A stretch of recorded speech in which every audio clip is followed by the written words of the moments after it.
Last week I hosted a poll over on the community tab asking whether you, my subscribers, save, invest or do both. The overriding majority said that they save and invest. So today I'm going to be looking in detail at 5 actively managed Vanguard funds, understand a bit more about what they're all about and look at the performance of them over the last 5 years. Before I do go ahead with this video, I just want to highlight that every single ETF that I'm about to talk through today has a risk profile score of 5 out of 7. Typically, any fund under 5 out of 7 will hold an element of bonds. And today, for the sake of this video, we're only going to be looking at equity instruments. A risk score of 6 or 7 for me is too much of a risk profile for my particular investing appetite, and that is why I am not going to be covering them today. So in at number 1, we have the FTSE All World UCITS ETF with the ticker symbol VWRL. This is a global ETF fund that comprises of 3,801 stocks. The ongoing charge of this ETF is 0.21%. The 5 biggest holdings in this ETF are Apple, Microsoft, Tesla, Amazon,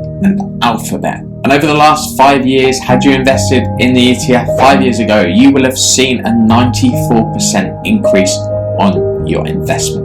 This isn't the most diversified option we're going to walk through today, but it's also not the highest returner that you're going to walk through today. But it is a great middle ground opportunity for you if you are looking to invest in well diversified but a high return on your investment. And in at number 2, we have the ESG Developed World All Cap Equity Index Fund. And this is an accumulation fund. Well, when you invest in an ETF fund, you will receive dividends. Usually this dividend will be paid to you in cash. With an accumulation fund, this dividend is automatically reinvested back into the fund, which will enable you to accelerate the level of growth with the value of your investment. This ETF has an ongoing charge of 0.2% and also has the highest level of diversification of any funds that we're going to walk through today, with 4,774 companies making up this ETF. And again, with this fund, the allocation of the top 5 stocks are within Apple,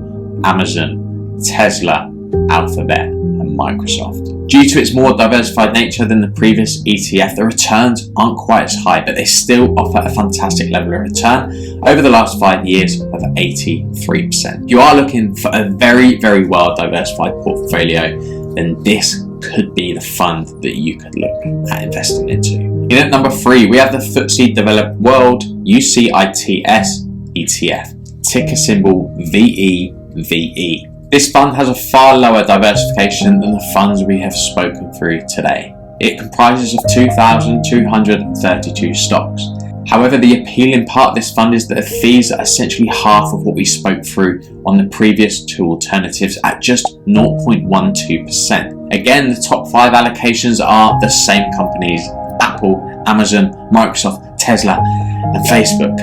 However, in the last 5 years, this ETF has returned a growth of 100.77%. I would say that out of all the ETFs that we're going to talk through today, this is the ultimate middle ground stock, with a medium level of diversification, but a medium level of return on your investment based on past performance. Then in at number 4, we have the ESG Emerging Markets All Cap Equity Index Fund.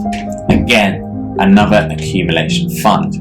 Whereas with all the ETFs we've spoken to that are focused on the developed markets, this is looking at the emerging market. Now, countries that we would consider to be developed are the likes of the UK, the US, Canada. Countries on this emerging market ETF that we would consider as an emerging and developing country are the likes of China, India, Saudi Arabia. The argument for investing in emerging countries is that there is a higher potential of growth than the developed countries because they have a greater level of improvement on their government, their economy, and their infrastructures. Now, I'm not saying you should go and invest all of your money into these emerging markets because it obviously comes with an element of risk. However, it can be a great way to complement your main investment into one of the other funds that I have spoken and will go on to speak about today. This stock comprises of 3,029 companies and has an ongoing charge of 0.25%. The 5 biggest allocations in this fund are probably companies you've never heard of, like me. The only one I'd heard of is Alibaba, which is a Chinese online e-commerce business. Because this stock is in an emerging market, they're extremely more volatile than businesses in developed countries. And we can see that from the performance of the fund over the last 5 years. Unlike the other 4 examples I am showing today, this ETF has only been on the Vanguard platform for just over 1.5 years now. At an all-time high through this trading period, this ETF reached gains of 23%. However, closed the year at 2021 at a gain of just 14%. This represents the risk profile that you are investing with this fund. So if you do choose to allocate any money into an emerging market fund, just be aware of the volatility that you can expect with these funds. And then that leads on to number 5, which is my absolute personal favorite, and that is one that I've spoken about on this channel before, and that is the Vanguard S&P 500 ETF, ticker symbol VUSA. This ETF focuses on only the US market and comprises of 507 companies. By far the least diversified investment that you have seen today. However, the fees are also far lower. So we look at the previous examples, the lowest fees were 0.12%. The Vanguard S&P 500 has an ongoing charge of 0.07%, which means versus some of our examples, they are 4 times cheaper to hold within your portfolio. And its 5 biggest holdings, like the other ETFs I've spoken through today, are Apple, Microsoft, Tesla, Alphabet, Facebook. Yes, I got there for the last time. Now, 5-year returns.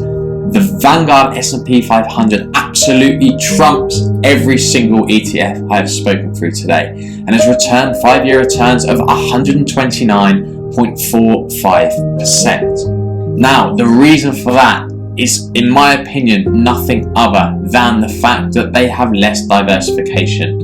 This stock has 9 times less diversification than the highest diversified fund that we have spoken about today. This fund also holds extremely well-performing companies over the last 5 years, which I have previously mentioned, such as Tesla, Apple, Microsoft, Alphabet. These are all technology-driven companies, and to be perfectly honest, the performance we have seen in the tech market over the last 5 years has been quite outstanding, and in my opinion there is no way that it is going to be slowing down anytime soon. And that is exactly why I trust and believe in the Vanguard S&P 500 ETF, despite it being the least diversified. It is also one of the most spoken about funds on YouTube, and I'm sure if you follow any content creators closely, you will have heard this fund mentioned numerous times. If you do want to hear exactly why I love the Vanguard S&P 500 ETF, then I made a video outlining that up here. So please do make sure you go and check out that video.